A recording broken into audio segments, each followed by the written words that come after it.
Drama serial ए दिल, जिसमें आपको दिखाया जाएगा कि मोहित मलिहा से मिलने के लिए उसकी मां के घर आता है। तो वो मलिहा से कहता है कि तुम अभी रुहाम के निकाह में हो, इसलिए मैं तुम्हें कुछ भी नहीं कहता, लेकिन बहुत जल्द रुहाम तुम्हें तलाक देकर अपनी ज़िंदगी से निकाल देगा तो मैं तुमसे शादी करूँगा। ये बात सुनकर मलिहा कहती है कि रुहाम ऐसा कुछ भी नहीं करेगा, क्योंकि वो जानता है कि मैं उससे कितनी मोहब्बत करती हूँ। ये बात सुनकर मोहित कहता है कि तुम अब भी रुहाम के लिए अपना सब कुछ कुर्बान करने के लिए तैयार हो, और उस इंसान को तुम्हारी ज़रा भी फिक्र नहीं है। अगर उसे तुम्हारी फ़िक्र होती तो वो इतनी रात को तुम्हें अपने घर से निकालता।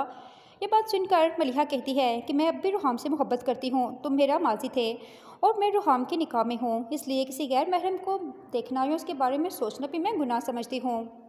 जिस पर मोहित मलिहा से कहता है कि मैं खुद रुहाम के पास जाऊंगा और उसे जाकर कहूँगा कि तुम्हें तलाक देकर अपनी ज़िंदगी से निकाल दे, क्योंकि तुम अब उससे मोहब्बत नहीं करती हो।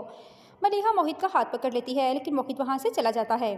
साथ के नाजरीन, आप देखेंगे कि सना के बाप हाकिम अली दाद ने कबीर को जेल में भिजवा दिया है। जब कबीर की माँ उसे जेल में मिलने जाती है तो वो उसे कहती है कि हाकिम अली दाद ने शर्त रखी है कि अगर वो तुम्हें जेल से बाहर निकलवाएगा तो एक शर्त पे, और बदले में तुम्हें सना को तलाक देकर अपनी ज़िंदगी से निकालना होगा। अब कबीर भी चूँकि अपने की पर बहुत ज़्यादा शर्मिंदा है, क्योंकि वो नहीं चाहता कि वो अब सना को तलाक देकर अपनी ज़िंदगी से निकाले। सना अपनी दोस्त के साथ किसी पार्टी में जाती है तो वहाँ उसकी मुलाकात रुहाम से हो जाती है। जब वो दोनों एक दूसरे को देखते हैं तो एकदम से खड़े खामोशी से एक दूसरे से बात तक भी नहीं करते।